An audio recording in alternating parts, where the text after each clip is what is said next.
बहुत प्राचीन काल की बात है, जब धरती पर अधर्म का बोलबाला था।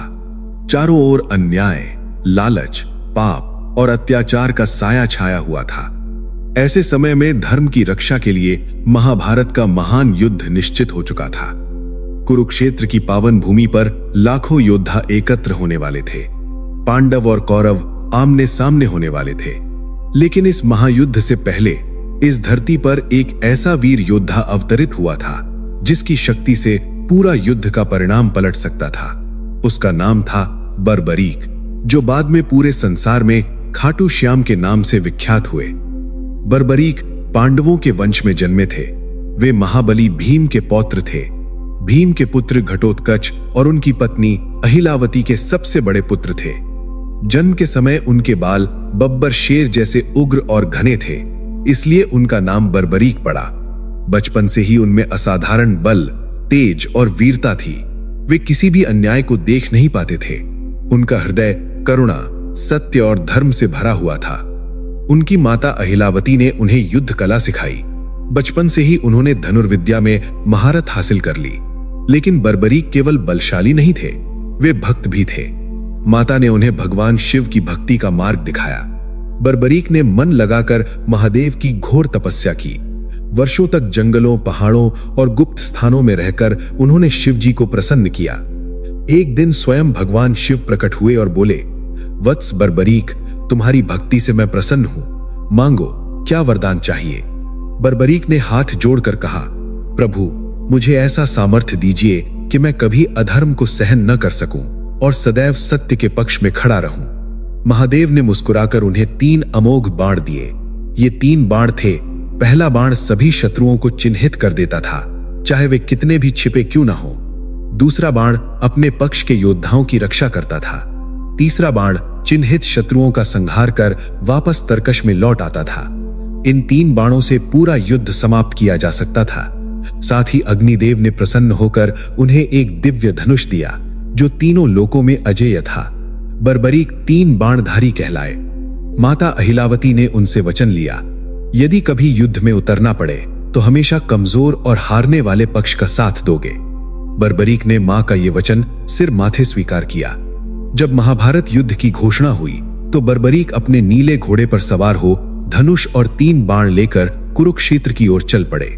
मार्ग में उनका तेज देखकर लोग आश्चर्यचकित हो जाते थे। वे सोचते, ये कौन सा योद्धा है जिसके पास मात्र 3 बाण है, फिर भी इतना आत्मविश्वास। रास्ते में एक साधारण ब्राह्मण उनसे मिले। वो कोई और नहीं, स्वयं भगवान श्री कृष्ण थे, जो बर्बरीक की शक्ति और वचन की परीक्षा लेने आए थे। ब्राह्मण ने पूछा, वत्स, कहां जा रहे हो इतने उत्साह से?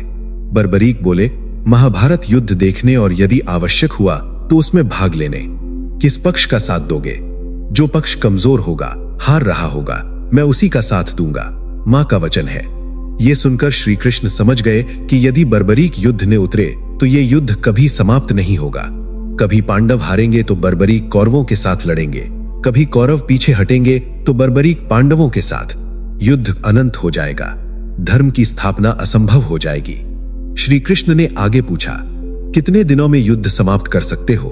बर्बरीक मुस्कुराए, महाराज, यदि मैं अकेला लड़ूं तो मात्र 1 मुहूर्त में नहीं बल्कि 1 पल में पूरा युद्ध समाप्त कर दूंगा। श्री कृष्ण ने हंसकर कहा, केवल 3 बाणों से यह कैसे संभव है? बर्बरीक ने तीनों बाणों की शक्ति विस्तार से बताई। श्री कृष्ण ने एक पीपल के वृक्ष की ओर इशारा कर कहा, इन सभी पत्तों को 1 बाण से चिन्हित करके दिखाओ। बर्बरीक ने आंखें बंद की, ध्यान लगाया और पहला बाण छोड़ा। बाण ने सभी पत्तों को चिन्हित किया, लेकिन श्री कृष्ण ने चुपके से एक पत्ता अपने पैर के नीचे छिपा लिया था। बाण घूम घूम कर कृष्ण के पैर के पास चक्कर काटने लगा।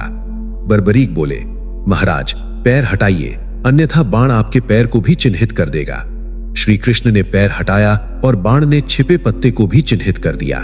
श्री कृष्ण समझ गए ये बाण साक्षात अजेय हैं। फिर श्री कृष्ण ने कहा, तुम दानवीर हो।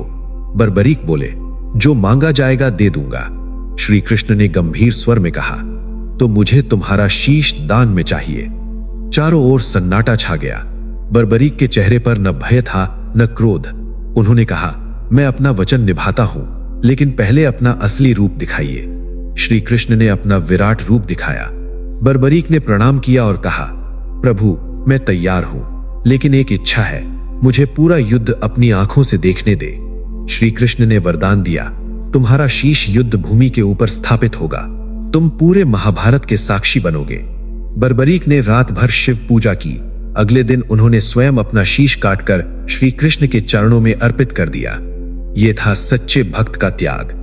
जहां अहंकार समाप्त हो जाता है, वहां भगवान बस जाते हैं। महाभारत का 18 दिनों का युद्ध हुआ। बर्बरीक का शीश पहाड़ी पर स्थापित था और उन्होंने हर क्षण देखा। युद्ध समाप्त होने पर पांडवों में बहस हुई, विजय किसकी? श्री कृष्ण ने कहा, बर्बरीक का शीश साक्षी है, उससे पूछो। बर्बरीक ने कहा, प्रभु मैंने सिर्फ आपको देखा, हर जगह केवल आप ही थे। सुदर्शन चक्र घूमता दिखा, आपकी नीति काम करती दिखी, विजय केवल आपकी हुई। श्री कृष्ण ने प्रसन्न होकर वरदान दिया, कलयुग में तुम श्याम नाम से पूजे जाओगे, तुम हारे हुए का सहारा बनोगे। खाटू नामक स्थान पर तुम प्रकट होगे, इसलिए खाटू श्याम कहलाओगे। मेरी 16 कलाएं तुम्हारे शीश में वास करेंगी। समय बीता, कलयुग आया। राजस्थान के खाटू में एक गाय रोज एक ही स्थान पर दूध गिराने लगी। खुदाई हुई तो वहां से दिव्य शीश प्रकट हुआ। राजा रूप सिंह चौहान को स्वप्न में श्याम बाबा ने दर्शन दिए। उन्होंने मंदिर बनवाया। वो स्थान आज खाटू श्याम धाम है। आज भी लाखों भक्त वहां जाते हैं। जो सच्चे मन से श्याम पुकारता है, बाबा कभी खाली हाथ नहीं लौटाते। वे हारे का सहारा, कलयुग के कृष्ण है। भक्तों, यदि जीवन में अंधेरा छा जाए, कष्ट आए, तो बस एक बार सच्चे हृदय से हे श्याम कहकर पुकारो, बाबा की कृपा अवश्य मिलेगी। जय श्री श्याम। हारे का सहारा श्याम हमारा।